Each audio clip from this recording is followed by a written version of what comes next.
Well, good day, YouTube, and welcome to another episode of the Albino Rhino Booze Review. You can see the booze I'm looking at right there.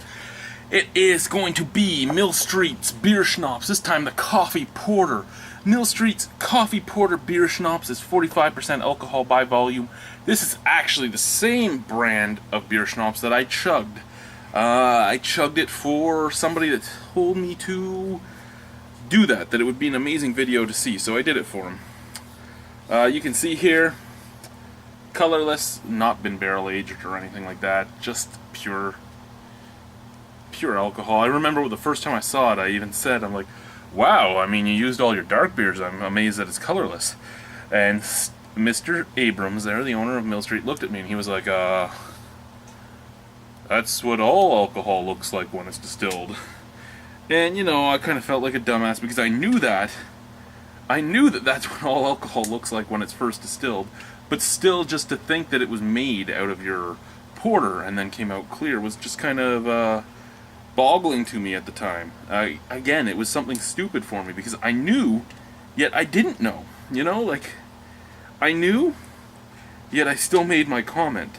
This has been in the freezer for a while, so as you see, the wax is just crumbling off.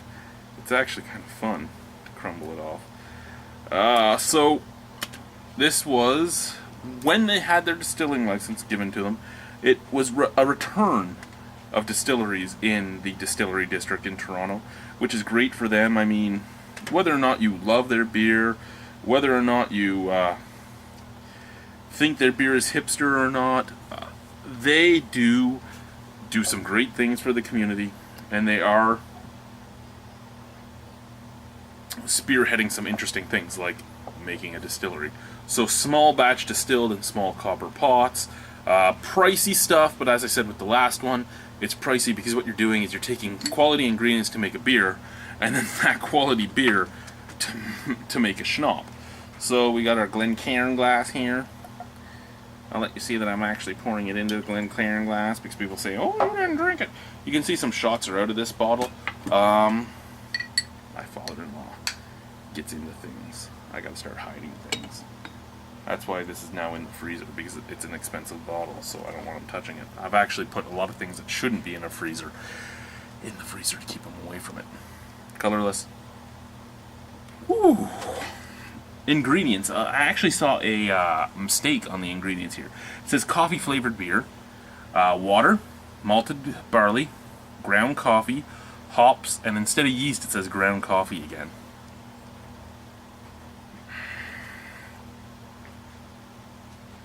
Okay, the last one kind of reminded me of mouthwash, just the nose on it. This one, quite the same, very alcoholic, very sweet, very herbal, but at the same time, you're getting a touch of a bitterness, and that bitterness I'm going to assume comes from the coffee. I'm going to assume it comes from the coffee. The herbal I'm going to assume comes from the hops. Sweetness I'm going to assume comes from the malt, but all in all, most of the taste in most boozes come from the aging process afterwards. I shouldn't say most. A lot of the flavor comes from the barrels that they're aged in afterwards. It brings out a lot of things. So this not being barrel aged is going to leave it fairly alcoholic, fairly warming. There's going to be some tastes to it, but it's going to be fairly it's going to be a lot reminiscent of a vodka, if you will. Cheers, guys.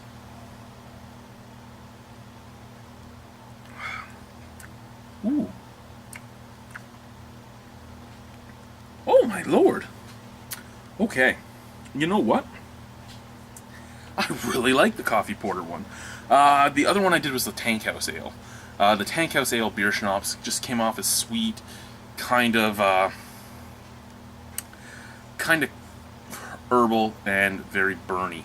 This has that burny quality to it. I must say though, after chugging a bottle of this and drinking it now cold out of the freezer, it goes down a lot better cold.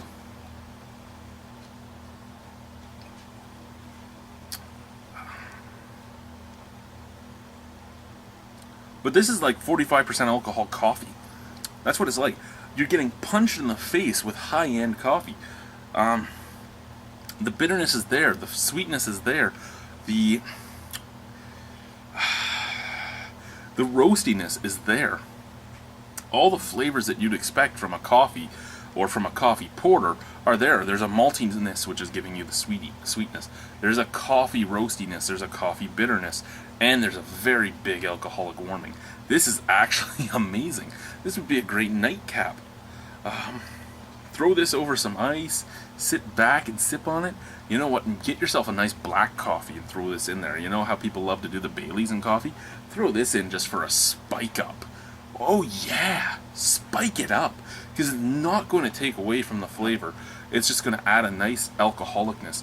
And unlike Baileys or Dooley's or any other cream liqueur, it's not going to change the color. It's not going to do anything. It's just going to be there. Oh.